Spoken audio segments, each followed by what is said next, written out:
Hit cinema flap cinema ಅಂತ ಯಾರು ಮಾಡಲ್ಲ. ಒಳ್ಳೆ ಸಿನಿಮಾ ಕೆಟ್ಟ ಸಿನಿಮಾ ಮಾಡೋ ಶಕ್ತಿ ಫಿಲ್ಮ್ ಮೇಕರ್ ಇರುತ್ತೆ. ಜನರಲ್ ಆಗಿ ಮಿಸ್ಟೇಕ್ ಎಲ್ಲಿಂದ ಶುರು ಆಗುತ್ತೆ ಅಂತ ಹೇಳ್ತೀನಿ. ಕೆಟ್ಟ ಕಾನ್ಫಿಡೆನ್ಸ್ ಶುರು ಆಗುತ್ತೆ, ಇಷ್ಟೇನಾ ಪಿಕ್ಚರ್ ನಾನ್ ಮಾಡ್ತೀನಿ ನೋಡು ಅಂತ. ಯಾರೋ ಒಬ್ರು ಸಿನಿಮಾ ಗೊತ್ತಿಲ್ದಿರೋ ಒಬ್ರು ದುಡ್ಡಿರೋರ್ನ ಅಪ್ರೋಚ್ ಮಾಡ್ತಾರೆ. ಇವಾಗ ಅವ್ನು ನನ್ನ ಫ್ರೆಂಡು, ನನ್ ತಮ್ಮ, ನನ್ ಮಗ ಅನ್ನೋ ಕಾರಣಕ್ಕೆ ಆ ಕೆಟ್ಟ ಕತೆ ಸಿನಿಮಾ ಆಗೋದಕ್ ಬಿಟ್ರೆ ಅದು ಇಂಡಸ್ಟ್ರಿಗೆ ಭಾರ. ಗುಣಮಟ್ಟದ ಸಿನಿಮಾಗಳ ಕೊರತೆ ಇದೆ, ಒಳ್ಳೆಯ ಸಿನಿಮಾಗಳ ಕೊರತೆ ಇದೆ. ಯಾವ ಮಾರ್ಕೆಟಿಂಗ್ ಇಲ್ಲದೆ ಇದ್ರು, ಏನೇ ಇಲ್ಲದೆ ಇದ್ರು ಪ್ರೇಕ್ಷಕನ ವರ್ಡ್ ಆಫ್ ಮೌತ್ ಅನ್ನೋ ಒಂದು ಮಾರ್ಕೆಟಿಂಗ್ ಸಾಕು.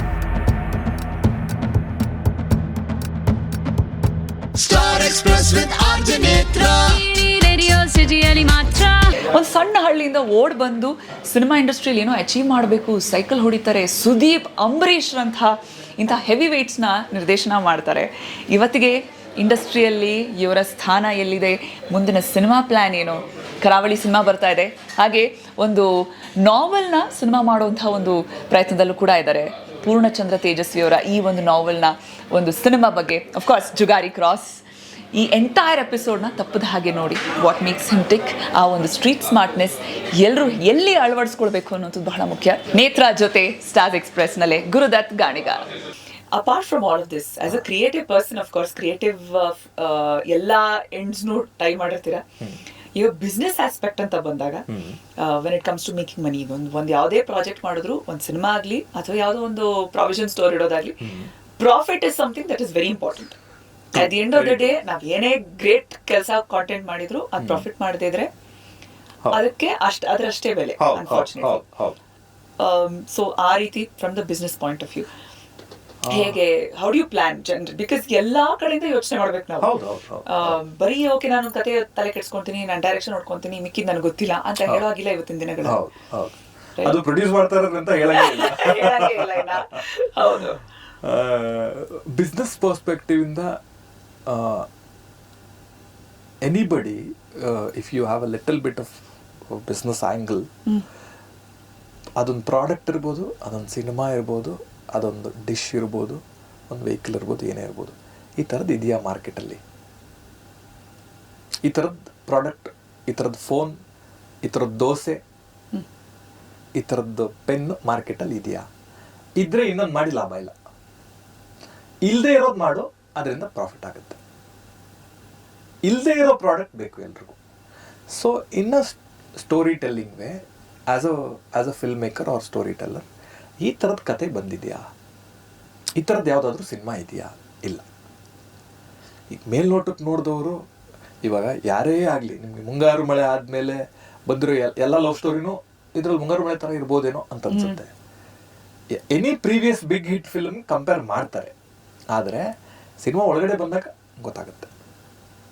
ನಿಮಗೆ ಪುಷ್ಪ ತೆಲುಗುಲಿ ಬಿಗ್ ಬ್ಲಾಕ್ ಬಸ್ಟರ್ ಹಿಟ್, ಅದಾದ ಕೂಡಲೇ ದಸರಾ ಅಂತ ಒಂದು ಫಿಲ್ಮ್ ಬರುತ್ತೆ. ನಿಮಗೆ ಪೋಸ್ಟರು, ಟ್ರೈಲರ್, ಟೀಸರ್ ನೋಡಿದ್ರೆ ಪುಷ್ಪನೇ ಅಂತ ಅನ್ಸುತ್ತೆ. ಆದರೆ ದಸರಾ ಅಂತ ಅನ್ನೋದು ಪುಷ್ಪ ಅಷ್ಟೇ ಸ್ಟ್ರಾಂಗ್ ಕಾಂಟೆಂಟ್ರು ಇನ್ನೊಂದು ಸಿನಿಮಾ ಅಂತ ಥಿಯೇಟ್ರ್ ಒಳಗಡೆ ಹೋದಾಗಲೇ ಗೊತ್ತಾಗೋದು. ಸೊ ಇದು ಆ ಥರದ್ದೊಂದು ನೀವು ಎಲ್ಲೂ ಹೇಳದೇ ಇರೋ, ಎಲ್ಲೂ ಕೇಳದೇ ಇರೋ ಒಂದು ಕತೆ. 100% ಥಿಯೇಟ್ರ್ ಒಳಗಡೆ ಹೋದಾಗ ನಿಮ್ಗೆ ಅದೊಂದು ಅನ್ಯೂಶುವಲ್ ಫೀಲ್ ಆಗುತ್ತೆ. ಅಂದರೆ ಓ, ಇದು ನೋಡಿಲ್ವಲ್ಲ ನಾನು ಎಲ್ಲೂ ಅಂತ. ನಿಮ್ಗೆ ನೋಡಿಲ್ದೇ ಇರೋ, ಕೇಳಿಲ್ದೇ ಇರೋ ಕತೆಗಳನ್ನು ಸ್ಕ್ರೀನ್ ಮೇಲೆ ನೋಡುವ ಮಜಾನೇ ಬೇರೆ.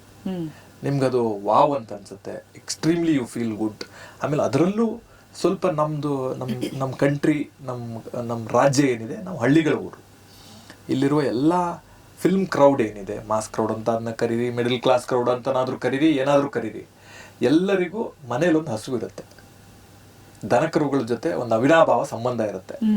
ಎಲ್ಲರೂ ಹಸುವಿನ ಹಾಲು ಕುಡದೆ ಬೆಳೆದಿರ್ತಾರೆ.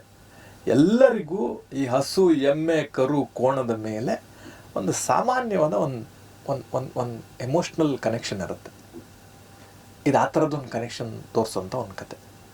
ನೀವು ಅದನ್ನು ನೋಡಿ, ನಮ್ಮ ಅಜ್ಜಿ ಮನೇಲಿ ಹಿಂಗೆ ಆಗಿತ್ತು, ನಾನು ಅಲ್ಲಿ ಹೋದಾಗ ಹಿಂಗೆ ಆಗಿತ್ತು, ನನಗೆ ಈ ಥರದ್ದೊಂದು ಎಕ್ಸ್ಪೀರಿಯನ್ಸ್ ಆಗಿತ್ತು, ನಿಮ್ಮನ್ನು ನೀವು ರಿಲೇಟ್ ಮಾಡ್ಕೋಬೋದು. ಆಮೇಲೆ ಅಫ್ಕೋರ್ಸ್ ಸಿನಿಮಾಗೆ ಏನು ಬೇಕೋ ಅದಿದೆ. ಆ ವಾವ್ ಫ್ಯಾಕ್ಟರ್ ಅಂತನಾದರೂ ಕರೀರಿ, ಆ ಎಕ್ಸೈಟ್ಮೆಂಟ್ ಅಂತನಾದರೂ, ಥ್ರಿಲ್ಲಿಂಗ್ ಎಲಿಮೆಂಟ್ಸ್ ಅಂತನಾದರೂ ಕರೀರಿ, that is there. That is, as a story, it is there in the script. But as a mainstream media ಆಗಿ ಅದು ನಿಮ್ಗೆ ರಿಲೇಟಬಲ್ ಅಂತ ಅನ್ಸ್ಬೇಕು. ಥಿಯೇಟ್ರ್ ಒಳಗಡೆ ಕೂತಾಗ ನಾನು ಚಿಕ್ಕ ವಯಸ್ಸಲ್ಲ ಹಂಗೆ ಆಯ್ತಲ್ಲ ಅಂತ ಅನ್ಸ್ಬೇಕು.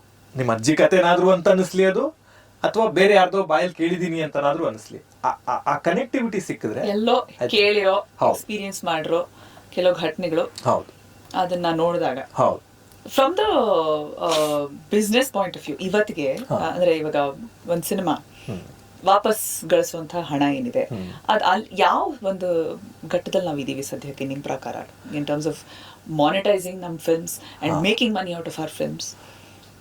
I think right now we are in a bad shape, and that is because of our own mistake again. See, few months, few years back, ನೇತ್ರ ನಮ್ದೊಂದು ಹನಿಮೂನ್ ಪೀರಿಯಡ್ ನಡೀತಾ ಇತ್ತು. ಟಿ ವಿ ರೈಟ್ಸ್ ಎಷ್ಟು ಹೋಗುತ್ತೆ, ಡಬ್ಬಿಂಗ್ ರೈಟ್ಸ್ ಎಷ್ಟು ಹೋಗುತ್ತೆ, ಅಥವಾ XYZ figures ಏನಿದೆ ಅದು ಈ ಒನ್ ಪರ್ಟಿಕ್ಯುಲರ್ ಫಿಲ್ಮಿಂದ ಅಥವಾ ಒನ್ ಪರ್ಟಿಕ್ಯುಲರ್ ಹೀರೋ ಫಿಲ್ಮಿಂದ ಬರುತ್ತೆ ಅನ್ನೋದು ಒಂದು ಮಾರ್ಕೆಟ್ ಸ್ಟ್ಯಾಟಿಸ್ಟಿಕ್ಸ್ ಇತ್ತು. ಅದೀಗಿಲ್ಲ ಯಾಕಂತಂದರೆ ಆಲ್ಮೋಸ್ಟ್ ನನಗಿಂತ ಸೀನಿಯರ್ ಅಥವಾ ಫಿಲ್ಮ್ ಕ್ರಿಟಿಕ್ ಯಾರ್ಯಾರು ಮಾತು ಅವರೆಲ್ಲರ ಎಕ್ಸ್ಪೀರಿಯನ್ಸು ಇದೆ. ಎಲ್ಲರ ಪ್ರಕಾರ ನಮಗೆ ಬಂದಿರೋ ಆಲ್ ದ ಕಾರ್ಪೊರೇಟ್ ಅಪ್ರೋಚಸ್ ಏನಿದೆ ಎಲ್ಲ ಮಿಸ್ಯೂಸ್ ಆಗಿದೆ ಅಂತ ಯಾರೋ ಬಂದು, ಅಂದರೆ ಒಂದು ಸಿನಿಮಾ ನೇತ್ರ ಯಾರಿಗೂ ಅದರಿಂದ ಲಾಸ್ ಆಗಬಾರ್ದು. ಒಂದು ಸಿನಿಮಾ ಅಂತಲ್ಲ, ಒಂದು ಪ್ರಾಡಕ್ಟ್ ಆಗಿ ಅದರಿಂದ ಯಾರು ಹಣ ಕಳ್ಕೋಬಾರ್ದು. ಯಾರು ಅದನ್ನು ಒಂದು ನಂಬಿಕೆಯಿಂದ ಇನ್ವೆಸ್ಟ್ ಮಾಡಿರ್ತಾರಲ್ಲ ಅವ್ರಿಗೆ ಲಾಸ್ ಆಗಬಾರ್ದು. ಲಾಸ್ ಆದಾಗ ಅದರಿಂದ ಆಗುವ ಅಡ್ಡ ಪರಿಣಾಮಗಳಲ್ಲಿ ಆ ಸ್ಟೇಜಲ್ಲಿ ಇವಾಗ ಇದ್ದೀವಿ ನಾವು.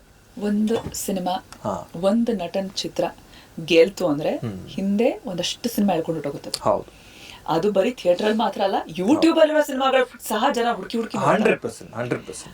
OTTದು ಇಸ್ ಸ್ಟಿಲ್ ಒಂದ್ ಸಿನಿಮಾ ಬೀಳ್ತು ಅದ್ರ ಹಿಂದೆ ಅಷ್ಟೇ ಹಂಗೆ ಇರುತ್ತೆ ಇನ್ನೊಂದು ಎಫೆಕ್ಟ್, ಡಾಮಿನೋ ಎಫೆಕ್ಟ್ ಅಂತ ಏನ್ ಹೇಳ್ತಾರೆ.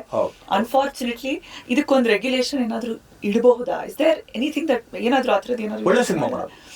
ಒಳ್ಳೆ ಸಿನಿಮಾ ಬಟ್ ಆಲ್ಸೋ ಒಂದು ಸಿನಿಮಾ ಏನೋ ದಾರಿ ತಪ್ಪಿದೆ ಅಂತ ಅನ್ಸಿದ್ರೆ ಇನ್ಯಾರಾದ್ರೂ ಒಬ್ರು ರೆಗ್ಯುಲೇಟರಿ ಅಥಾರಿಟಿ ಇರಬೇಕಾ? I don't know.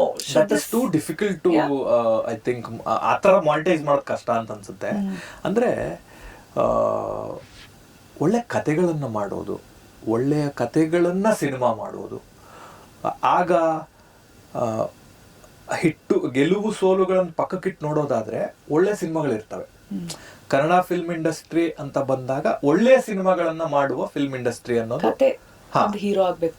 ಹೌದು. ಈಗ ನೋಡಿ ಮಲಯಾಳಂ ಹೇಗೊಂದು ಇಂಪ್ಯಾಕ್ಟ್ ಕೊಟ್ಬಿಟ್ಟಿದ್ದಾರೆ, ಒಳ್ಳೆ ಸಿನಿಮಾಗಳನ್ನ ಮಾಡ್ತಾರೆ. ನೀವಂದ್ರೆ ಅವ್ರ ರೆಗ್ಯುಲರ್ ಸಿನಿಮಾಗಳನ್ನು ಒಳ್ಳೆ ಸಿನಿಮಾ ಅನ್ನೋ ಒಂದು ಪರ್ಸ್ಪೆಕ್ಟಿವ್ ಅಲ್ಲೇ ಜನ ನೋಡುವಂತ ಒಂದು ಮೈಂಡ್ ಸೆಟ್ ಕ್ರಿಯೇಟ್ ಮಾಡಿಬಿಟ್ಟಿದಾರಲ್ಲ, ಆ ಸ್ಟೇಜಿಗೆ ತಗೊಂಡು ಹೋಗೋದು ಫಿಲ್ಮ್ ಮೇಕರ್ಸ್ಗಳ ಕೈಯಲ್ಲಿದೆ. ಅಂದರೆ ಪ್ರಾಪರ್ ಎಕ್ಸ್ಪೀರಿಯನ್ಸ್ ಗೇನ್ ಮಾಡೋದ್ರಿಂದ ಹಿಡಿದು ಇವಾಗ ನೋಡಿ ಜನರಲ್ ಆಗಿ ಮಿಸ್ಟೇಕ್ ಎಲ್ಲಿಂದ ಶುರು ಆಗುತ್ತೆ ಅಂತ ಹೇಳ್ತೀನಿ. ಒಂದು 2 ತಿಂಗಳು ಕೆಲಸ ಮಾಡೋದ್ ಕೂಡಲೇ ಒಂದು ಕೆಟ್ಟ ಕಾನ್ಫಿಡೆನ್ಸ್ ಶುರು ಆಗುತ್ತೆ. ಇಷ್ಟೇನಾ ಪಿಕ್ಚರು, ನಾನು ಮಾಡ್ತೀನಿ ನೋಡು ಅಂತ. ಆಯ್ತಾ, ಆ ಕೆಟ್ಟ ಕಾನ್ಫಿಡೆನ್ಸ್ ಎಲ್ಲಿ ಲೀಡ್ ಮಾಡುತ್ತೆ ಅಂದರೆ ಒಂದು ಕೆಟ್ಟ ಕತೆ ಬರೀತಾನೆ ಅವನು. ಆಯ್ತಾ, ಅವನ್ನ ಅಕ್ಕಪಕ್ಕ ಇರೋ ಒಂದು 2-3 ಜನಕ್ಕೆ ಆ ಕೆಟ್ಟ ಕತೆನ ಅದ್ಭುತ ಅಂತ ಅನ್ಸಕ್ಕೆ ಶುರುವಾಗುತ್ತೆ. ಆ 4 ಜನ ಯಾರೋ ಒಬ್ರು ಸಿನಿಮಾ ಗೊತ್ತಿಲ್ಲದಿರೋ ಒಬ್ರು ದುಡ್ಡಿರೋರನ್ನ ಅಪ್ರೋಚ್ ಮಾಡ್ತಾರೆ. ಅವ್ರಿಗೆ ಸಿನಿಮಾ ಕಲರ್ಫುಲ್ ಗ್ಲಾಮರಸ್ ಫೀಲ್ಡ್ ಏನಿದೆ ಅದರದ್ದು ಎಕ್ಸ್ಪ್ಲೇನ್ ಮಾಡ್ತಾರೆ, ಅಥವಾ ಅವರು ಕೆಲಸ ಮಾಡಿರೋ ಅಥವಾ ಫೇಸ್ ವ್ಯಾಲ್ಯೂ ಇರೋ ಹೀರೋಗಳ ಫೋಟೋ ತೋರಿಸಿನೋ ಅಥವಾ ಟೆಕ್ನಿಷಿಯನ್ಗಳ ಹೆಸರು ಹೇಳಿನೋ ಅವ್ರನ್ನ ಕನ್ವಿನ್ಸ್ ಮಾಡ್ತಾರೆ. ಅದ್ರ ಮುಖಾಂತರ ಅದೇನಾಗುತ್ತೆ, ಅವ್ರು ಇನ್ವೆಸ್ಟ್ಮೆಂಟ್ ಮಾಡೋಕ್ಕೆ ಒಪ್ಕೊಂಡ್ಮೇಲೆ ಅದೊಂದು ಕೆಟ್ಟ ಸಿನಿಮಾ ತಯಾರಾಗುತ್ತೆ. ಯಾಕಂದರೆ ಫಿಲ್ಮ್ ಮೇಕರ್ಗೆ ಎಕ್ಸ್ಪೀರಿಯನ್ಸ್ ಇರಲಿಲ್ಲ, ಎಕ್ಸ್ಪೀರಿಯನ್ಸ್ ಇದ್ದೇ ಮಾಡಬೇಕು ಅಂತಲ್ಲ, ಆದರೆ ಯಾವುದು ಸರಿ ಯಾವುದು ತಪ್ಪು ಅನ್ನುವ ಅನುಭವಗಳು ಇರಬೇಕು ಅವ್ರಿಗೆ. ಒಂದು ಬೇಸಿಕ್ ಜಡ್ಜ್ ಮಾಡುವಂಥ ಒಂದು ಇದಿರಬೇಕು. ಆದಾಗ ಒಂದು ಕೆಟ್ಟ ಸಿನಿಮಾ ರೆಡಿ ಆಗುತ್ತೆ. ಸೊ ಅದು ಅದಿವಾಗ ಅನಿವಾರ್ಯವಾಗಿ ನೋಡಬೇಕಾಗಿರೋ ಹಣೆ ಬರ ಆಡಿಯನ್ಸ್. ಆಯ್ತಾ, ಆ ಥರದ 10 ಕೆಟ್ಟ ಸಿನಿಮಾಗಳು ಇಂಡಸ್ಟ್ರಿಯ ಒಳ್ಳೆಯ ಸಿನಿಮಾಗಳ ಮೇಲೂ ಅದರ ಕರಿನೆರಳು ಬೀಳಕ್ಕೆ ಶುರುವಾಗುತ್ತೆ. ಯಾಕೆ ಅಂತಂದರೆ ಅದನ್ನ ನೋಡಿ ತಲೆ ಚಿಚ್ಕೊಬಿಟ್ಟಿದ್ದಾನಲ್ಲ ಆಡಿಯನ್ ಆಗಲೇ, ಅವನು ಮತ್ತೆ ಒಳ್ಳೆ ಸಿನಿಮಾ ನೋಡೋಕೆ ಥಿಯೇಟರ್ ಬರೋದಕ್ಕೂ 10 ಸತಿ ಯೋಚನೆ ಮಾಡ್ತಾನೆ.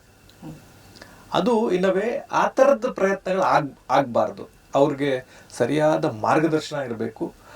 ಒಳ್ಳೆ ಸಿನಿಮಾ ಮಾಡೋದಕ್ಕೆ, ಒಳ್ಳೆ ಕತೆ ಮಾಡಿರೋರ್ಗೆ ಖಂಡಿತವಾಗ್ಲೂ ಅದು ಎಲ್ಲಿದ್ರೂ ಆ ಪುಷ್ ಸಿಗಬೇಕು.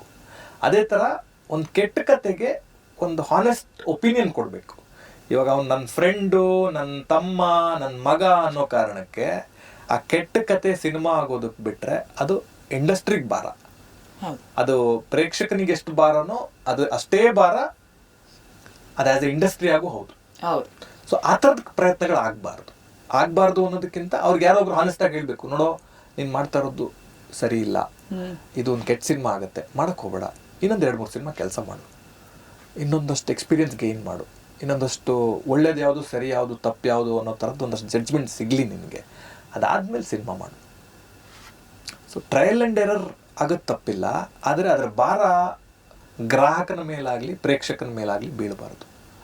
ಅದು ಬಿದ್ದಾಗ ಅವನು ಇವ್ರು ಸಾಹಸ ಸಾಕಪ್ಪ ಅನ್ನೋ ಸ್ಟೇಜ್ಗೆ ಹೋಗ್ಬಿಟ್ಟಿದ್ದಾನೆ ಕನ್ನಡ ಪ್ರೇಕ್ಷಕ. ಯಾಕೆಂತಂದರೆ ಗುಣಮಟ್ಟದ ಸಿನಿಮಾಗಳ ಕೊರತೆ ಇದೆ, ಒಳ್ಳೆಯ ಸಿನಿಮಾಗಳ ಕೊರತೆ ಇದೆ. ಅವರು ನಿಮ್ಗೆ 10 ಜನ ನೋಡಿ ಚೆನ್ನಾಗಿದೆ ನೋಡುಗುರು ಅಂದಮೇಲೆ ಎದ್ದು ಹೋಗುವಷ್ಟು ಪರಿಸ್ಥಿತಿಲಿದ್ದಾನೆ. ಒಂದು ಚೆನ್ನಾಗಿದೆ ಅಂತಂದ್ರೆ, ಯಾಕಂದ್ರೆ ಅವಾಗ್ಲೂ ಯೋಚನೆ ಇವಾಗ ಅದು OTT ಬರ್ಬೋದು ಆಮೇಲೆ. ಹೌದು ಅಂದ್ರೆ ನೋಡಿ, when the entire system started the wrong things, probably celebrity ಶೋಗಳು ಅಂತ ಕರಿತೀವಿ, ಅದರಲ್ಲಿ ಬಂದವರೆಲ್ಲ ಚೆನ್ನಾಗಿದೆ ಅಂತಂತಾರೆ. ಆ ಥರದ್ದೊಂದು 10 ಸಿನಿಮಾ ಸೆಲೆಬ್ರಿಟಿ ಶೋಲೆಲ್ಲ ಚೆನ್ನಾಗಿದೆ ಅಂತಂದ್ರಲ್ಲ ಅಂತ ಹೋದವನು ಆಡಿಯನ್ನು ಏನು ಯೋಚನೆ ಮಾಡ್ತಾನೆ ಅವನು, ನನ್ನ ಮೋಸ ಮಾಡ್ಬಿಟ್ರು ಅಂತ ಯೋಚನೆ ಮಾಡ್ತಾನೆ. ಅಥವಾ ಸೋಷಿಯಲ್ ಮೀಡಿಯಾ ತುಂಬ ಎಲ್ಲ ಅಂತ ಕಿರಿಸ್ತಾ ಇರ್ತಾರೆ, ಹೋಗಿ ನೋಡಿದ್ರೆ ಏನೂ ಇರಲ್ಲ. ಸೊ ಪ್ರೇಕ್ಷಕ ಫ್ರಸ್ಟ್ರೇಟ್ ಆಗ್ಬಿಟ್ಟಿದ್ದಾನೆ, ನನ್ನ ಎಲ್ಲರೂ ಸೇರ್ಕೊಂಡು ನೀವು ಮೋಸ ಮಾಡಕ್ಕೆ. ಆಕ್ಚುಲಿ ತುಂಬಾ ನಿಜ ಅದು ಡಿಸ್ಬಿಲೀಫ್ ಎಷ್ಟ್ರ ಮಟ್ಟಿಗೆ ಅಂದ್ರೆ ರೇಟಿಂಗ್ಸ್. ಸೇ ಫಾರ್ ಎಕ್ಸಾಂಪಲ್ ಈಗ ನಾವೇನ್ ಟಿಕೆಟ್ ಬುಕಿಂಗ್ ಆಪ್ಗಳು ಇದೆ ಅಲ್ಲಿ ಸೋಫಾರ್ ಫ್ಯೂ ಇಯರ್ಸ್ ಅಗೋ ಒಂದು 8 ರೇಟಿಂಗ್ ಇದ್ರೆ 8.5 ರೇಟಿಂಗ್ ಇದ್ರೆ ಓಕೆ ಡಿಸೆಂಟ್ ಆಗಿ ನೋಡೋ ತರ ಇರುತ್ತೆ ಫಿಲ್ಮು, ನಂಬಿಕೆ ಇರ್ತಿತ್ತು ರೇಟಿಂಗ್ಸ್ ಮೇಲೆ. But in the last few years including some of the most trusted platforms monetise ಮಾಡೋದು, ಆಮೇಲೆ ಪೇಡ್ ರಿವ್ಯೂಸ್ ಹಾಕ್ಸೋದು ಎಷ್ಟು ಮಟ್ಟಿಗೆ ಜಾಸ್ತಿ ಆಗಿ ಹೋಗಿದೆ. ನಂಬಿಕೆ ಇಲ್ಲ ಜನಕ್ಕೆ. ಅದೊಂದು 30,000 35,000 ರಿವ್ಯೂಸ್ ಹೋದಾಗ ನೋಡ್ತೀನಿ, ಅವಾಗ ಪ್ರಾಬಬ್ಲಿ ಇಟ್ಸ್ ಒರಿಜಿನಲ್. 1,000-2,000 ಎಲ್ಲ ನಮ್ದೇ ಇರೋ ಮಟ್ಟಿಗೆ ಬಂದ್ಬಿಟ್ಟಿತ್ತು. ಯಾಕೆ ಅಂದ್ರೆ ನೋಡಿ, ವರ್ಡ್ ಆಫ್ ಮೌತ್ ಅನ್ನುವ ಒಂದು ಮಾರ್ಕೆಟಿಂಗ್ ಮುಂದೆ ನೀವು ಎಷ್ಟು ಕೋಟಿ ಮಾರ್ಕೆಟಿಂಗ್ ಮಾಡಿದ್ರೂ ನಿಲ್ಲಲ್ಲ. ಥಿಯೇಟ್ರ್ ಒಳಗಡೆ ನೋಡಿ ಪಿಕ್ಚರ್ನ ಆಚೆ ಬಂದವನು ಹೇಳ್ತಾನಲ್ಲ, ಹಿಸ್ ಫಸ್ಟ್ ಫೋನ್ ಕಾಲ್, ಗುರು ಸಖತ್ತಾಗಿದೆ ಗುರು ಪಿಕ್ಚರು ಅಂತಂತಾನಲ್ಲ, ನೀವು 1 ಕೋಟಿ ಕೊಟ್ರು ಆ ಮಾರ್ಕೆಟಿಂಗ್ ಮಾಡೋಕ್ಕಲ್ಲ. ಯಾಕೆಂತಂದರೆ that is the strength of word of mouth. So ನಾವು ಒಳ್ಳೆಯ ಸಿನಿಮಾ ನೋಡಿ ಆಚೆ ಬಂದವನು 10 ಜನನ ಒಳಗಡೆ ಕಳಿಸ್ತಾನೆ. ಅದೇ ಕೆಟ್ಟ ಸಿನಿಮಾ ನೋಡಿ ಆಚೆ ಬಂದವನು ಒಳಗಡೆ ಹೋಗೋ 10 ಜನನ ಜೊತೆ ಕರ್ಕೊಂಡು ಹೋಗ್ತಾನೆ. ಸೊ ಒಂದು ಕೆಟ್ಟ ಸಿನಿಮಾ ಮಾಡಿ ಅದನ್ನ ಮಾರ್ಕೆಟ್ ಮಾಡೋದಕ್ಕೆ ಮುಂಚೆ 100 ಸತಿ ಯೋಚನೆ ಮಾಡಬೇಕು. ನೋಡಿ, ಆ ಆಡಿಯನ್ಗೆ ಅನ್ಸಕ್ ಶುರು ಆಗ್ಬಿಡುತ್ತೆ, ಎಲ್ಲರೂ ಸೇರ್ಕೊಂಡು ನನ್ನ ಮೋಸ ಮಾಡ್ತಿದ್ದಾರೆ ಇವರು ಅಂತ. ಸೆಲೆಬ್ರಿಟಿ ಶೋಗೆ ಬಂದ್ರೆ ಸೆಲೆಬ್ರಿಟಿಗಳು ಹೊಗಳಿದ್ರು, ಫಾರ್ ಎಕ್ಸಾಂಪಲ್ XYZ ಪ್ಲಾಟ್ಫಾರ್ಮ್ಗಳು ಹೊಗಳ್ತಾ ಇದ್ದಾವೆ, ಸಮಥಿಂಗ್ ರಿವ್ಯೂ ಚೆನ್ನಾಗಿದೆ, ಸೋಷಿಯಲ್ ಮೀಡಿಯಾದಲ್ಲಿ ಅಂತಿದ್ದಾರೆ, ಯೂಟ್ಯೂಬರ್ಸ್ ಎಲ್ಲ ಓಹೋ ಅಂತಿದ್ದಾರೆ. ಅವ್ನು ಒಳಗಡೆ ಹೋದ್ರೆ ಅವ್ನಿಗೇನು ಸಿಗದೆ ಇದ್ದಾಗ ಏನನ್ಸುತ್ತೆ ಅವನಿಗೆ? ಅಪನಂಬಿಕೆ. ಕೊನೆಗೆ ಎಲ್ಲ ಹೇಳ್ತಾರೆ ನೋಡಿ. The most recent example Blink cinema, Dikshit marketing ಮಾಡೇ ಇಲ್ಲ. ಬಟ್ ದಟ್ ಆ ಫಿಲ್ಮ್ಗಿರೋ ಪೊಟೆನ್ಷಿಯಲ್ ಅದು ಏನಾಯ್ತು ಅದಾಯ್ತು. ಅದು ಸಿನಿಮಾಗಿದ್ದ ಶಕ್ತಿ, ಆ ಕತೆಗಿದ್ದ ಶಕ್ತಿ ಅದು. ಅವ್ರ ಮಾರ್ಕೆಟಿಂಗ್ ಅಥವಾ ರಿಲೀಸ್ ತುಂಬಾ ಲೋ ಪ್ರೊಫೈಲ್ ರಿಲೀಸ್ ಆಯ್ತು, ಆದ್ರೂ ಎಲ್ಲೋ ನಮ್ಗೆ ಹೋದಲ್ಲೆಲ್ಲ ಕೇಳಿಸ್ತಾ ಇತ್ತು, ಬ್ಲಿಂಕ್ ಅಂತ ಒಂದು ಸಿನಿಮಾ ಬಂದಿದೆ ಅಂತೆ, ಚೆನ್ನಾಗಿದೆ ಅಂತೆ ನೋಡಿ. ಸೊ ಚೆನ್ನಾಗಿರುವ ಸಿನಿಮಾನ ಯಾರು ಏನು ಸ್ಟಾಪ್ ಮಾಡೋಕ್ಕಾಗಲ್ಲ, ಯಾರೂ ತಡೆಯೋಕ್ಕಾಗಲ್ಲ. ಯಾವ ಮಾರ್ಕೆಟಿಂಗ್ ಇಲ್ಲದೆ ಇದ್ರು, ಏನೇ ಇಲ್ಲದೆ ಇದ್ರು ಪ್ರೇಕ್ಷಕನ ವರ್ಡ್ ಆಫ್ ಮೌತ್ ಅನ್ನೋ ಒಂದು ಮಾರ್ಕೆಟಿಂಗ್ ಸಾಕು. ಆ ಸಿನಿಮಾ ಶಕ್ತಿ ಏನಿದೆ ಅದನ್ನ, ಆ ಸಿನಿಮಾ ದಾರಿ ಏನಿದೆ ಅದನ್ನ ಕಂಡುಕೊಳ್ಳುತ್ತೆ. ಅಬ್ಸಲ್ಯೂಟ್ಲಿ. ಸೊ ನಾವು ಆಸ್ ಅ ಫಿಲ್ಮ್ ಮೇಕರ್ ಆಗಿ ಯಾವುದು ಒಳ್ಳೆ ಸಿನಿಮಾ, ಯಾವ್ದು ಕೆಟ್ಟ ಸಿನಿಮಾ, ಏನು ಮಾಡಬೇಕು ಏನು ಮಾಡಬಾರ್ದು. ಯಾಕೆಂದರೆ ಒಂದು ಕೆಟ್ಟ ಅಟೆಂಪ್ಟು ಚೈನ್ ಆಫ್ ಕೆಟ್ಟ ಅಟೆಂಪ್ಟ್ನ ಕ್ರಿಯೇಟ್ ಮಾಡುತ್ತೆ. ಅದೇ ಒಂದು ಒಳ್ಳೆ ರೈಟ್ ಅಟೆಂಪ್ಟ್ ಇದೆಯಲ್ಲ, ಚೈನ್ ಆಫ್ ರೈಟ್ ಅಟೆಂಪ್ಟ್ನ ಕ್ರಿಯೇಟ್ ಮಾಡಬಹುದು. So as a story teller film maker ಆಗಿ ನಮ್ಗೆ ಆ ಜಡ್ಜ್ಮೆಂಟ್ ಇರಬೇಕು. ಹೌದು ನೋಡಿ, ಒಳ್ಳೆಯ ಹಿಟ್ ಸಿನಿಮಾ ಫ್ಲಾಪ್ ಸಿನಿಮಾ ಅಂತ ಯಾರು ಮಾಡಲ್ಲ. ಒಳ್ಳೆ ಸಿನಿಮಾ ಕೆಟ್ಟ ಸಿನಿಮಾ ಮಾಡೋ ಶಕ್ತಿ ಫಿಲ್ಮ್ ಮೇಕರ್ಗೆ ಇರುತ್ತೆ. ಉಳಿದವರು ಕಂಡಂತೆ ಅಂತನೋ ಒಂದು ಕಲ್ಟ್ ಫಿಲ್ಮ್ನ 15 ವರ್ಷ 13 ವರ್ಷ ಆದ್ಮೇಲೂ ಪ್ರತಿಯೊಬ್ಬರು ಎಕ್ಸಾಂಪಲ್ ತಗೋತಾರೆ ಅಂತಂದ್ರೆ ಅದು ಆ ಸಿನಿಮಾ ಕತೆಗಿರುವ, ಆ ಸಿನಿಮಾಗಿರೋ ಶಕ್ತಿ. ಅದಕ್ಕಿರೋ ಶಕ್ತಿನ ಅದು ಯಾವತ್ತೂ ಕಳ್ಕೊಳ್ಳಲ್ಲ. ಅದು ಬಾಕ್ಸ್ ಆಫೀಸಲ್ಲಿ ಸಕ್ಸಸ್ ಆಗದೆ ಇರ್ಬೋದು, ಅಥವಾ ಓಹೋ ಅಂತ ದುಡ್ಡು ಮಾಡದೇ ಇರ್ಬೋದು, ಬಟ್ ಆ ಸಿನಿಮಾ ಅದ್ರ ಸ್ಟ್ರೆಂತ್ ಏನು ಅಂತ ಅದು ಇವತ್ತಿಗೂ ರಿಲೆವೆಂಟ್ ಆಗಿರೋದೇ ಬೆಸ್ಟ್ ಎಕ್ಸಾಂಪಲ್ ಅಂತ ನಾನು. ಆ ಥರ ನೋಡಿ ಶಂಕರ್ ನಾಗ್ ಅವ್ರ ಆಕ್ಸಿಡೆಂಟ್ ಆಗಿದೆ, ಗೀತ ಇರ್ಬೋದು, ಯಾವ್ದು ಕಮರ್ಷಿಯಲಿ ದುಡ್ಡು ಮಾಡಿದಂತ ಸಿನಿಮಾಗಳಲ್ಲ. ಬಟ್ ಇವತ್ತಿಗೂ ಮಾತಾಡ್ತೀವಿ, ಕೋಟ್ ಮಾಡ್ತೀವಿ, ಈ ಸಿನಿಮಾ ಹೀಗೆ ಅವತ್ತಿಗೆ ಹಾಡಿಲ್ದೆ ಒಂದ್ ಸಿನಿಮಾ ಮಾಡಿದ್ರು ಅನ್ನೋದು ಆಶ್ಚರ್ಯ ನಮ್ಗೆ. ಸೊ ಆತರ ಸಮ್ ಕ್ಲಾಸಿಕ್ ಸಿನಿಮಾಗಳು, ಆತರ ಒಂದು ಕ್ಲಾಸಿಕ್ ಕೃತಿ ಕೈ ಹಾಕ್ತಾ ಇದೀರಾ, ಜುಗಾರಿ ಕ್ರಾಸ್. ತುಂಬಾ ವರ್ಷದಿಂದ ಸುಮಾರು ಪ್ಲಾಟ್ಫಾರ್ಮ್ ಅಲ್ಲಿ ಜನ ಇದನ್ನ ಯಾರು ಸಿನಿಮಾ ಮಾಡ್ರಿ, ಯಾರ್ಯಾರ ಕಾದಂಬರಿಗಳನ್ನ ಮುಟ್ತಾ ಇಲ್ಲ ಅನ್ನೋಂತ ತುಂಬಾ ಡಿಸ್ಕಷನ್ಗಳಾಗಿದೆ. ಕಾದಂಬರಿಗಳಿಗೇನ್ ಕಮ್ಮಿ ಇಲ್ಲ, ಕೊರತೆ ಇಲ್ಲ. ನಮ್ ಇವತ್ತಿನ ಬರಹಗಾರರ ಲೆಕ್ಕ ಹಾಕೊಂಡ್ರೆ ನಮ್ಗೆ ಇವತ್ತಿಗೂ ಬರಹಗಾರರು, ಲೇಖಕರು ಅಂತ ಅಂದಾಗ ನಮ್ಗೆ ಅದೇ ಕುವೆಂಪು, ಕಾರಂತರು, ಬೇಂದ್ರೆ ಅವ್ರ ಹೆಸರಿಗೆ ಹೋಗುತ್ತೆ. ಸಮಕಾಲೀನರಲ್ಲಿ ಹೆಸರು ಬಹುಶಃನೇ ನಿಮಗೆ ಕೋಟ್ ಮಾಡ್ಬೇಕು ಅಂತ ಅಂದಾಗ ಬಹಳ ಜನರ ತಲೆಯಲ್ಲಿ ಹೆಸರುಗಳಿಲ್ಲ, ಅನ್ಫಾರ್ಚುನೇಟ್ಲಿ. ಹಾಗಂತ ಬರಹಗಾರರಿಲ್ವಾ, ಇದ್ದಾರೆ, ಬಟ್ ಪುಸ್ತಕಗಳಿಗೆ ಆ ಮಾನ್ಯತೆ ಕೊಡ್ತಾ ಇಲ್ವಾ? Lot of questions that way. But about Jugari Cross, Tejaswi ಅವ್ರ ಕೃತಿ. ಜುಗಾರಿ ಕ್ರಾಸ್ ತುಂಬಾ ಜನರ ಕನಸು ನೇತ್ರ. ಸಿನಿಮಾ ನೋಡಿದಾಗ ಆಕ್ಚುಲಿ ನನಗೆ ಥ್ರಿಲ್ ಆಯ್ತು ಫಸ್ಟ್ ಟೈಮ್ ಅನೌನ್ಸ್ ಮಾಡಿದಾಗ. ಓ ಫೈನಲಿ ಇದು ಸಿನಿಮಾ ಆದ್ರೆ ಚೆನ್ನಾಗಿರುತ್ತೆ. ಹಾಗೆ ಡೇರ್ ಡೆವಿಲ್ ಮುಸ್ತಫಾ ಬಂದಾಗ್ಲೂ ಕೂಡ ಒಂದು ಏನೋ ಖುಷಿ ಆಯ್ತು, ಸುಮಾರು ಜನ ಅದ್ರ ಬಗ್ಗೆ ಮಾತಾಡಿದ್ರು. ಜುಗಾರಿ ಕ್ರಾಸ್ ಒಂದು ಎಕ್ಸ್ಪೆಕ್ಟೇಷನ್ ಇದೆ ಸಿನಿಮಾಗೆ. ಒಂದು ಡೇರ್ ಡೆವಿಲ್ ಮುಸ್ತಫಾ ಅಂತ ಅನ್ನೋದು ತೇಜಸ್ವಿ ಅವರ ಒಂದು ಸಣ್ಣ ಕತೆ. ಒಳ್ಳೆ ಸಿನಿಮಾ ಮಾಡಿದ್ದಾರೆ, ತುಂಬ ಇಟ್ ವೆಂಟ್ ರಿಯಲಿ ವೆಲ್, ಜನಕ್ಕೆ ಇಷ್ಟ ಆಯಿತು. ಯಾಕಂದರೆ ತೇಜಸ್ವಿ ಅವ್ರಿಗೆ ಅವ್ರದ್ದೇ ಆದ ಒಂದು ಪ್ರೇಕ್ಷಕರಿದ್ದಾರೆ. ಅವ್ರನ್ನ ಓದುಗರಂತಾದರೂ ಕರೀರಿ ಅಥವಾ ಪ್ರೇಕ್ಷಕರಂತಾದರೂ ಕರೀರಿ, ಅವರಿದೆ, ಅವ್ರದ್ದೇ ಆದ ಒಂದು ವರ್ಗ ಇದೆ. ಮೊದಲು ಕನ್ನಡ ಸಿನಿಮಾದಲ್ಲಿ ಮೊದಲೊಂದು ಕಾಲ ಇತ್ತು, ಇಡೀ ಭಾರತೀಯ ಚಿತ್ರರಂಗ ಕನ್ನಡ ಚಿತ್ರರಂಗದಲ್ಲಿ ಏನು ನಡೀತಾ ಇದೆ ಅಂತ ಬಹಳ ಆಸಕ್ತಿಯಿಂದ ಗಮನಿಸ್ತಾ ಇತ್ತು. ಏನ್ ನಡೀತಾ ಇದೆ ಇಲ್ಲಿ, ಡಾಕ್ಟರ್ ರಾಜ್ಕುಮಾರ್ ಅವ್ರು ಏನ್ ಮಾಡ್ತಿದ್ದಾರೆ, ವಿಷ್ಣುವರ್ಧನ್ ಅವ್ರು ಏನ್ ಮಾಡ್ತಿದ್ದಾರೆ, ಅಂಬರೀಷ್ ಅವ್ರು ಏನ್ ಮಾಡ್ತಿದ್ದಾರೆ, ರವಿಚಂದ್ರನ್ ಅವ್ರು ಏನ್ ಮಾಡ್ತಿದ್ದಾರೆ ಅಂತ ಬಹಳ ಆಸಕ್ತಿಯಿಂದ ಇಡೀ ದೇಶದ ಚಿತ್ರರಂಗ, ಕನ್ನಡ ಚಿತ್ರರಂಗ ಗಮನಿಸ್ತಾ ಇತ್ತು. ಆಗ ಕಾದಂಬರಿಗಳು ಸಿನಿಮಾ ಆಗ್ತಾ ಇದ್ವು, ನಾಗರಹಾವು ಅಂತ ಪುಟ್ಟಣ ಕಣಗಾಲರಂತ ಡೈರೆಕ್ಟರ್ಗಳಿದ್ರು, ಅದು ಲೆಜೆಂಡ್ರಿ ನಿರ್ದೇಶಕರುಗಳಿದ್ರು, ಬರಗಾರರಿದ್ರು, ಚಿ ಉದಯಶಂಕರ್ ಅಂತವರು.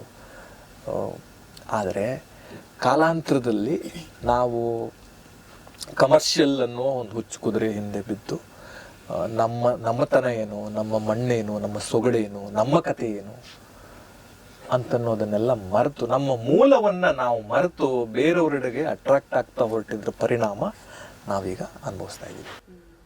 ಆದರೆ ನನಗವ ಒಂದು ಜುಗಾರಿ ಕ್ರಾಸ್ ಅನ್ನೋದು ಒಂದು 5 ವರ್ಷದ ಕನಸು. 5 ವರ್ಷದಿಂದ ಜುಗಾರಿ ಕ್ರಾಸ್. ಯಾಕಂದ್ರೆ ಯಾವುದೇ ಒಬ್ಬ ಓದುಗ ಇರ್ಬೋದು, ಕನ್ನಡ ಸಾಹಿತ್ಯ ಲೋಕವನ್ನ ಓದಿಕೊಂಡಿರುವ ಯಾವುದೇ ಓದುಗ ಆದ್ರೂ ಯಾವುದನ್ನ ಸಿನಿಮಾ ಮಾಡ್ತೀಯಪ್ಪ ಅಂತಂದ್ರೆ ಫಸ್ಟ್ ಬರೋ ಹೆಸರು ಜುಗಾರಿ ಕ್ರಾಸ್. ಅದಾದ್ಮೇಲೆ ಕರ್ವಾಲೋ. ಸ್ಪೆಷಲಿ ತೇಜಸ್ವಿ ಅವರು ಯಾಕೆ ಅಂತಂದ್ರೆ ಅವರು ಎಲ್ಲ ಕಾದಂಬರಿಗಳನ್ನ ಸ್ಕ್ರೀನ್ ಪ್ಲೇ ತರ ಬರೀತಾ ಇದ್ರು. ನಿಮ್ಗೆ ಬೇರೆಯವರ ಕಾದಂಬರಿಗಳು ಓದಿದಾಗ ತಲೆಯಲ್ಲಿ ಕಲ್ಪನೆ ಬರುತ್ತೆ, ಆದ್ರೆ ತೇಜಸ್ವಿ ಅವರ ಕಾದಂಬರಿ ಓದಿದಾಗ ನಿಮ್ ತಲೆಯಲ್ಲಿ ವಿಜುವಲ್ ಬರುತ್ತೆ, ವಿಜುವಲ್ ಕ್ರಿಯೇಟ್ ಆಗುತ್ತೆ ನಿಮ್ ತಲೆಯಲ್ಲಿ. ಸೊ ಹಾಗಾಗಿ ಹೌದು ತೇಜಸ್ವಿ ಅವರ ಕಥೆಗಳು ನಮ್ಮ ತಲೆಯಲ್ಲಿ ಅದೃಶ್ಯನೇ ಹುಟ್ಟಾಕ್ಬಿಟ್ಟಿರ್ತಾರೆ. ಸೊ ಹಾಗಾಗಿ ಜುಗಾರಿ ಮಾಡಬೇಕು ಅಂತ ಇತ್ತು, ತುಂಬಾ ಕಡೆಯಿಂದ ಅಪ್ರೋಚ್ ಅವ್ರ ಹತ್ರ ಇತ್ತು, ಬೇರೆಯವ್ರ ಹತ್ರ ಇತ್ತು, ಬೇರೆ ಕಲಾವಿದರು ಅದನ್ನ ಮಾಡಬೇಕು ಅಂದ್ಕೊಂಡಿದ್ರು, ಸೀನಿಯರ್ ಮೋಸ್ಟ್ ಡೈರೆಕ್ಟರ್ ಒಬ್ರು ಡೈರೆಕ್ಟ್ ಮಾಡಬೇಕಾಗಿತ್ತು. ಎಲ್ಲ ಪ್ರಯತ್ನಗಳ ನಂತರ ಮೋಸ್ಟ್ಲಿ ಆಗಲ್ವೇನೋ, something even I wanted to do Karvalo ಮಾಡಬೇಕು ಅಂತ ಇದೆ, ಮುಂದೆ ಮಾಡಬಹುದು. ಆದ್ರೆ ಇದೆಲ್ಲ ಪ್ರಯತ್ನ ಆದ್ಮೇಲೆ ನೋಡಿ, ಅದೇ ಹೇಳ್ತಾರೆ, ಪ್ರತಿ ಅನ್ನದಲ್ಲಿ ತಿನ್ನೋನ ಹೆಸರು ಬರ್ದಿರೋ ಹಾಗೆ ಪ್ರತಿ ಕಥೆಯಲ್ಲಿ ಮಾಡೋರ ಹೆಸರು ಬರ್ದಿರುತ್ತೋ ಏನೋ, ಅಷ್ಟೆಲ್ಲ ಪ್ರಯತ್ನ ಆದ್ಮೇಲೂ ಅದು ತಿರುಗಿ ಮುರುಗಿ ಮತ್ತೆ ಬರುತ್ತೆ. ಇಂಡಸ್ಟ್ರಿ ಅದು ಬಿಲೀಫ್ ಕೂಡ ಇದೆ, ಕಥೆ ಅದನ್ನೇ ಮಾಡಿಸ್ಕೊಳ್ಳುತ್ತೆ ಅನ್ನುವಂತ ಒಂದು ನಂಬಿಕೆ ಇದೆ. ಸೊ ಆ ತರದೊಂದು ಇಂಟ್ರೆಸ್ಟಿಂಗ್ ಕತೆ ಮಾಡ್ತಾ ಇರೋದಕ್ಕೆ I am extremely happy. I am sure ಅದೊಂದು ಇಡೀ ನೋಡಿರೋ ಪ್ರೇಕ್ಷಕರು, ಕನ್ನಡಿಗರು ನೆನಪಲ್ಲಿಟ್ಕೊಳ್ಳುವಂತ ಒಂದು ಸಿನಿಮಾ ಆಗುತ್ತೆ. ತೇಜಸ್ವಿ ಅವರ ಕಲ್ಪನಾ ಲೋಕ, ಜುಗಾರಿ ಕ್ರಾಸ್ ಅನ್ನೋ ವೆಸ್ಟರ್ನ್ ಘಾಟನ್ ಒಂದು ಫಿಕ್ಷನಲ್ ಊರು ಪ್ರೇಕ್ಷಕರ ಕಣ್ಣಲ್ಲಿ 100% ಮುಂದಿನ ಇನ್ನೊಂದೆರಡು ತಲೆಮಾರಿಗಾಗುವಷ್ಟು ಮುಂದೆವರೆಗೂ ನೆನಪಲ್ಲಿ ಇಟ್ಕೊಳ್ಳುವಂತ ಒಂದು ಸಿನಿಮಾ ಆಗುತ್ತೆ. ಈ ಪುಸ್ತಕ ಓದುವಂಥ ಪ್ಯೂರಿಸ್ಟ್ಸ್ ಏನಿರ್ತಾರೆ, ಸಾಮಾನ್ಯವಾಗಿ ಪುಸ್ತಕ ಸಿನಿಮಾ ಆದಾಗ ಆ ಸಿನಿಮಾದ ಅವತರಣಿಕೆ ಏನಿದೆ ಅಷ್ಟಾಗಿ ಇಷ್ಟಪಡಲ್ಲ. ನಾನು ಪುಸ್ತಕ ಓದಿದ್ದೆ ಚೆನ್ನಾಗಿ, ಅದನ್ನ ವಿಮರ್ಶೆ ಮಾಡಿ ಅದ್ರಲ್ಲಿ ಇದು ಹಿಂಗೆ ತೆಗೆದುಬಿಟ್ಟಿದ್ದಾರೆ. ಬಿಕಾಸ್ ಪುಸ್ತಕ ಓದ್ಬೇಕಾದ್ರೆ ನಮ್ಮ ತಲೆಯಲ್ಲಿರೋ ಸಿನಿಮಾ ಇನ್ನೊಬ್ರ ತಲೆಯಲ್ಲಿರೋ ಸಿನಿಮಾ ಬಹುಶಃನೇ ಸ್ವಲ್ಪ ಡಿಫ್ರೆಂಟ್ ಇರುತ್ತೆ. So that stress is there. ಇಲ್ಲ, ಯಾಕಂದ್ರೆ ಅದು ಆ ಕ್ರಿಟಿಕ್ ಇದೆಯಲ್ಲ, ಅದು ಯಾರಿಗೂ ತಪ್ಪಿದ್ದಲ್ಲ. ಪುಟ್ಟಣ್ಣರಿಗೆ ತರಾಸು ಹೇಳ್ತಾರಂತೆ, ಇದು ನಾಗರಾವಲ್ಲ ಕೆರೆ ಹಾವು ಅಂತ. ಸೊ ಅಷ್ಟು ಲೆಜೆಂಡ್ ಗಳಿಗೆ ಆ ತರದ ಕಮೆಂಟ್ ಬಂದಾಗ as a storyteller, as a filmmaker, I am very open to that critic. Okay, critic ಬರೋದ್ರಿಂದ ಏನು ಪ್ರಾಬ್ಲಮ್ ಇಲ್ಲ. ಬೇಕಂತಾನೆ ಮಾಡೋರ್ಗೆ ನಾವೇನು ಮಾಡಕ್ಕಾಗಲ್ಲ. ಆದ್ರೆ ತೇಜಸ್ವಿ ಅವರು ಓದುಗರು ಯಾರಿದ್ದಾರೆ, ಅವರ ಮೂಲ ಕಲ್ಪನೆಗಳಿಗೆ ಒಂದಿಷ್ಟು ಆಚೆ ಈಚೆ ಆಗದೆ ಇರೋ ತರ ನನ್ನ ತಲೆಯಲ್ಲಿ ಇದ್ದಿದ್ದು ಒಂದೇ. ಜುಗಾರಿ ಕ್ರಾಸ್ ಅಷ್ಟನ್ನು ಓದಿ ಮುಗಿಸಿದಾಗ ಇಷ್ಟೇ ಚೆನ್ನಾಗಿ ಸಿನಿಮಾ ಆದ್ರೆ ಎಷ್ಟು ಚೆನ್ನಾಗಿರುತ್ತಲ್ಲ ಅಂತ. ನಿಮ್ಗೆ ಒನ್ ಫ್ರೇಮನು ಹಂಗಿಂಗಾಗಲ್ಲ, ಅಷ್ಟು ಚೆನ್ನಾಗಿ ಸಿನಿಮಾ ಆಗತ್ತದ. ನಿಮ್ಮ ತಲೆಯಲ್ಲಿ ಒಂದು ಇಮೇಜ್ ಉಳ್ಕೊಂಡಿದೆ ಅಲ್ಲ. ಜುಗಾರಿ ಕ್ರಾಸಿನ ಅಷ್ಟು ಎಪಿಸೋಡ್ಗಳನ್ನ ಓದಾದ್ಮೇಲೆ ನಿಮ್ಮ ತಲೆಯಲ್ಲಿ ಒಂದು ಉಳ್ಕೊಂಡಿದೆ ಅಲ್ಲ. ಆ ಚೆಕ್ ಪೋಸ್ಟ್ ಇರ್ಬೋದು, ಆ ಫೋನ್ ಬೂತ್ ಇರ್ಬೋದು, ಹುಚ್ಚನ ಗಡಿಪಾರ್ ಇರ್ಬೋದು, ಆ ಪ್ರತಿಯೊಂದು ಪಿನ್ ಟು ಪಿನ್ ಕಾನ್ಕೇಶ್ ಸುರೇಶನ ಇಡೀ ಜೀವನ, ಇಡೀ ಜುಗಾರಿ ಕ್ರಾಸಿನ ಜೀವಂತ ಪಾತ್ರಗಳು ನಿಮ್ ಕಣ್ಮುಂದೆ ಬರುತ್ತೆ. ನಿಮ್ಗೆ ಆ ವಿಷಯದಲ್ಲಿ ಎಲ್ಲೂ ಡಿಸಪಾಯಿಂಟ್ ಆಗಲ್ಲ. ಪ್ರತಿಯೊಂದನ್ನು ನೀವು ಓದಿದಾಗ ನಿಮ್ ತಲೆಯಲ್ಲಿ ಒಂದು ಪ್ರಿಂಟ್ ಆಗಿರುತ್ತಲ್ಲ ವಿಷುವಲ್, ಆ ವಿಷುವಲ್ ಸ್ಕ್ರೀನ್ ಮೇಲೆ ತರ್ತೀವಿ. ನಿಮ್ಗೆ ಅಷ್ಟೇ ಚೆನ್ನಾಗಿ, ನಿಮ್ ಪುಸ್ತಕ ಓದಿ ಮಡಚಿಟ್ಟಾಗ ನಿಮ್ ತಲೆಯಲ್ಲಿ ಒಂದು ಕೂರುತ್ತಲ್ಲ ಆ ಕತೆ ನೀವು ಸ್ಕ್ರೀನ್ ಮೇಲೆ ನೋಡ್ತೀರಾ. ಸೂಪರ್. ಸೊ ಇಷ್ಟೆಲ್ಲ ಸಿನಿಮಾಗಳು ಇಟ್ಕೊಂಡಿದ್ದೀರಾ. Radio City Super Singer season 16 ಬರ್ತಾ ಇದೆ. 16 ಎಡಿಷನ್ಸ್ ಆಫ್ ಟ್ಯಾಲೆಂಟ್ಗಳು, ಸಿಂಗಿಂಗ್ ಟ್ಯಾಲೆಂಟ್ಗಳನ್ನು ಹುಡ್ಕೋವಂಥ ಕೆಲಸ ಸಕ್ಸಸ್ಫುಲಿ ರೇಡಿಯೋದಲ್ಲಿ ನಡೆದಿರುವಂಥ ಒಂದು ರಿಯಾಲಿಟಿ ಶೋ. ಹಾಗೆ ಈ ಸೀಸನ್ 16ಗೆ ನಿಮ್ಮದೇ ಸಿನಿಮಾನಲ್ಲಿ ಹಾಡೋದಕ್ಕೊಂದು ಅವಕಾಶ ಕೊಡ್ತಾ ಇದ್ದೀವಿ ನಾವು. ಅದು ಒಪ್ಕೊಂಡಿದ್ದೀರಾ. ಕರಾವಳಿ ಸಿನಿಮಾದಲ್ಲಿ ಒಂದು ಹಾಡು ನಮಗೋಸ್ಕರ, ನಮ್ಮ ವಿನ್ನರ್ಗೋಸ್ಕರ ಕಾಯ್ತಾ ಇದೆ. And we are very excited, especially ಇಂಥ ಒಳ್ಳೆ ಸಿನಿಮಾದಲ್ಲಿ ಒಳ್ಳೆ ಕಂಟೆಂಟ್. ಆ್ಯಂಡ್ ಎಸ್ಪೆಷಲಿ ಸಚಿನ್ ಬಸ್ರೂರವರ ಮ್ಯೂಸಿಕ್ ಕೂಡ ಅಷ್ಟೇ ಚೆನ್ನಾಗಿದೆ. ಹೇಳಿ, ನಮ್ಮ ವಿನ್ನರ್ ಏನು ಎಕ್ಸ್ಪೆಕ್ಟ್ ಮಾಡ್ತಿದ್ದೀರಾ ವಿನ್ನರ್ಸಿಂದ? I think I am connected to that idea where ಹೊಸ ಟ್ಯಾಲೆಂಟ್ಗಳಿಗೆ ಒಂದು ವೇದಿಕೆ ಕೊಡುವಂಥ ಒಂದು ಐಡಿಯಾ ಇದೆಯಲ್ಲ. I feel it is extremely nice. ಇದೇ ಕಾರಣಕ್ಕೆ ಸಿನಿಮಾಗಳಿಗೆ ಆಡಿಷನ್ ಮಾಡ್ತಾರೆ. ಇದೇ ಕಾರಣಕ್ಕೆ ಬೇರೆ ಬೇರೆ, ಯಾಕಂದ್ರೆ we are in a industry where we need a lot of talent. ಇದು ಒಬ್ಬರ ಮೇಲೆ ಆಗುವಂತಹ ಕ್ರಾಫ್ಟ್ ಅಲ್ಲ. This craft need a lot of people, lot of talent. So ನೀವು 16 ಆಡಿಷನಿಂದ ಆ ಪ್ರತಿಭೆಗಳಿಗೆ ಒಂದು ಅವಕಾಶ ಕೊಡ್ತಾ ಇದ್ದೀರಾ ಅಂತಂದ್ರೆ I feel it is extremely nice. ಆಮೇಲೆ ಅಲ್ಲಿಂದ ಬಂದಿರೋರು ತುಂಬಾ ಜನ ಟ್ಯಾಲೆಂಟೆಡ್ ವೆಲ್ ನೋನ್ ನೇಮ್ಸ್ ಇದ್ದಾರೆ. ಈಗ ಇಂಡಸ್ಟ್ರಿಲಿ ಅವ್ರದೇ ಆದ ಒಂದು ಜಾಗ ಮಾಡ್ಕೊಂಡಿದ್ದಾರೆ, ಎಸ್ಟಾಬ್ಲಿಷ್ ಆಗಿದ್ದಾರೆ, ರೆಕಗ್ನೈಸ್ ಆಗಿದ್ದಾರೆ. So I feel it is extremely nice. ಈ ತರದ ಒಂದು ಪ್ರತಿಭೆ ನಮ್ಮ ಸಿನಿಮಾದ ಭಾಗ ಆಗೋದು, ರೇಡಿಯೋ ಸಿಟಿಯಿಂದ ಬಂದಿರೋ ಒಂದು ಪ್ರತಿಭೆ. ರೇಡಿಯೋ ಸಿಟಿ ಅಂದ್ರೆ ನೇರವಾಗಿ ಜನಕ್ಕೆ ಕನೆಕ್ಟ್ ಮಾಡಿ ಪಿಕ್ ಮಾಡುವಂತ ಒಂದು ರಿಯಾಲಿಟಿ ಶೋನ ಒಂದು ಪ್ರತಿಭೆ ಕರಾವಳಿ ಅಂತ ಒಂದು ಸಿನಿಮಾ ಭಾಗ ಆಗೋದಿಲ್ಲ. I feel extremely nice. I think ಈ ತರದ ಪ್ರಯತ್ನ ತುಂಬಾ ಆಗ್ಬೇಕು. ಬರೀ ಒಂದ್ಸತಿ ಅಲ್ಲ, ಒಬ್ರಿಬ್ರು ಅಲ್ಲ, ಈ ತರ ನೇರವಾಗಿ ಜನರನ್ನ ಕನೆಕ್ಟ್ ಮಾಡಿ ಜನರ ನಡುವೆಯಿಂದ ಆರಿಸುವ ಪ್ರತಿಭೆಗಳಿಗೆ ಜಾಸ್ತಿ ಅವಕಾಶಗಳು ಸಿಗಬೇಕು. ಅವ್ರುಗಳು ಇನ್ನೂ ಹೆಚ್ಚೆಚ್ಚು ಸಿನಿಮಾಗಳು ಮಾಡಬೇಕು, ಅಥವಾ ಇನ್ನೂ ಅವ್ರ ಹೆಸರು ಇನ್ನೂ ಬೆಳೀತಾ ಹೋಗ್ಬೇಕು.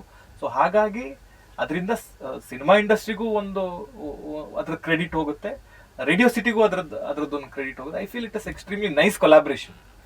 ಖಂಡಿತ.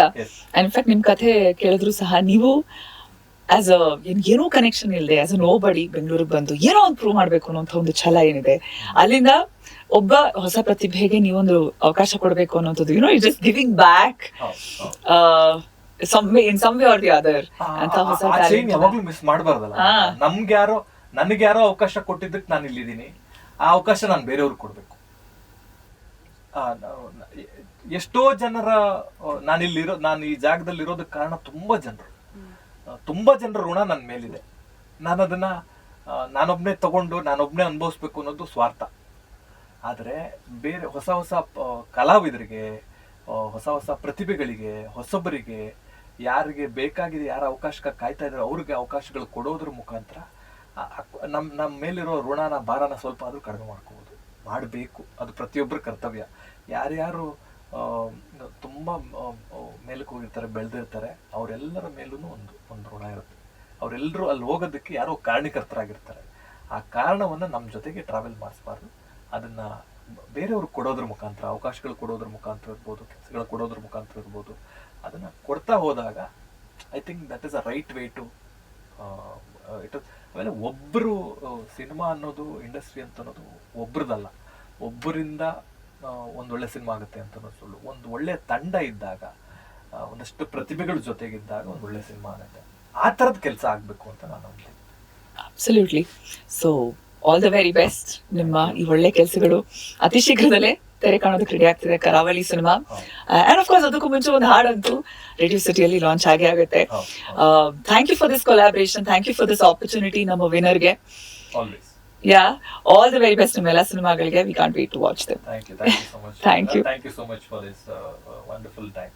ತುಂಬಾ ಚೆನ್ನಾಗಿತ್ತು ಮಾತುಕತೆ. ಇನ್ನೂ ಸ್ವಲ್ಪ ಕೂರ್ಸ್ಕೊತಿದ್ನೇನೋ, but yeah, in parts discuss ಮಾಡೋಣ ಪದೇ ಮೀಟ್ ಮಾಡಿದಾಗ. Thank you. ರೇಡಿಯೋ ಸಿಟಿಯಲ್ಲಿ ಮಾತ್ರ. ಏನ್ ಯೋಚನೆ ಮಾಡ್ತಿದ್ದೀರಾ? ಬೇಗ ಬೆಲ್ ಐಕನ್ ಕ್ಲಿಕ್ ಮಾಡಿ. ಇಂಥ ಹೆಚ್ಚಿನ ಕಾಂಟೆಂಟ್ಗಳಿಗೆ ಸಬ್ಸ್ಕ್ರೈಬ್ ಆಗಿ radio city Kannada YouTube channel. ಏನ್ ಯೋಚನೆ ಮಾಡ್ತಿದ್ದೀರಾ? ಬೇಗ ಬೆಲ್ ಐಕನ್ ಕ್ಲಿಕ್ ಮಾಡಿ.